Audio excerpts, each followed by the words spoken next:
ตาពេលនេះមានអ្នកណា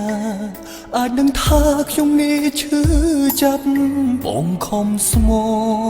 អូនស្ទើរស្លាប់អូនខំប្រាប់ឲ្យបងចាចេញគ្រប់យ៉ាងព្រោះរូបអូនមានគេឈឺខ្លាំងទេបងខំស្មងអូនមនុស្សដំបងដែលបងស្គាល់បែរលេងខ្វល់លេងគិតពីបងឈឺចាប់ស្ទើរស្លាប់ហេតុអ្វីទៅស្នេហ៍ស្នងធ្វើឲ្យបងលេងមានស្នេហ៍ពិត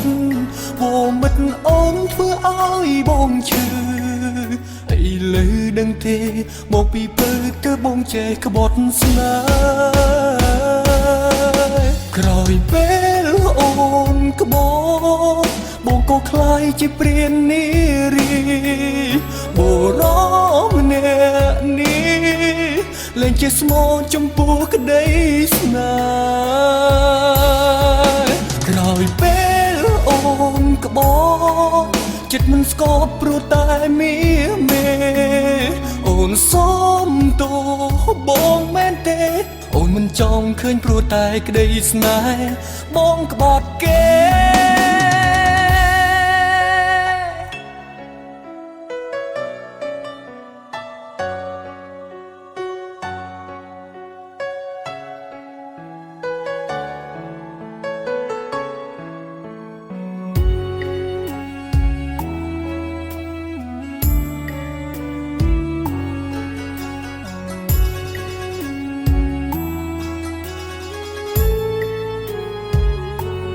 តើពេលនេះមានអ្នកណា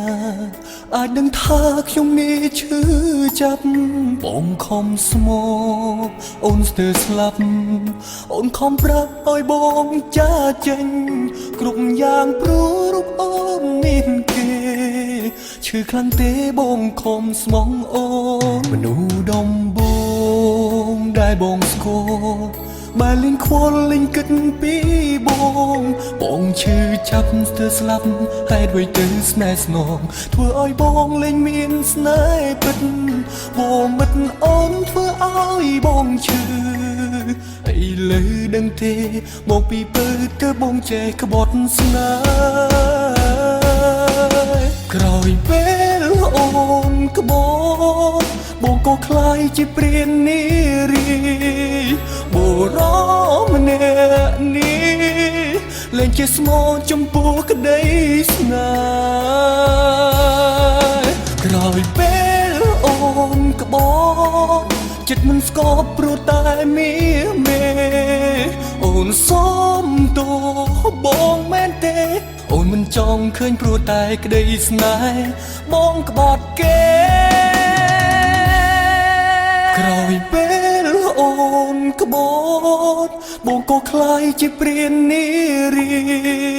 បុរសម្នាក់នេះលែងជាស្មោចំពោះក្តីស្នេហ៍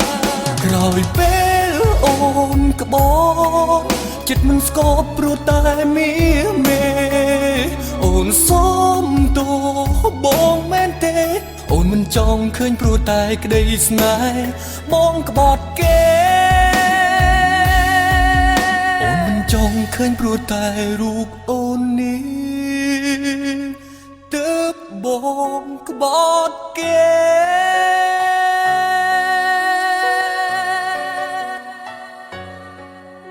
គឺមកពីរូបអូនទើបបងคล้ายជាព្រាននារី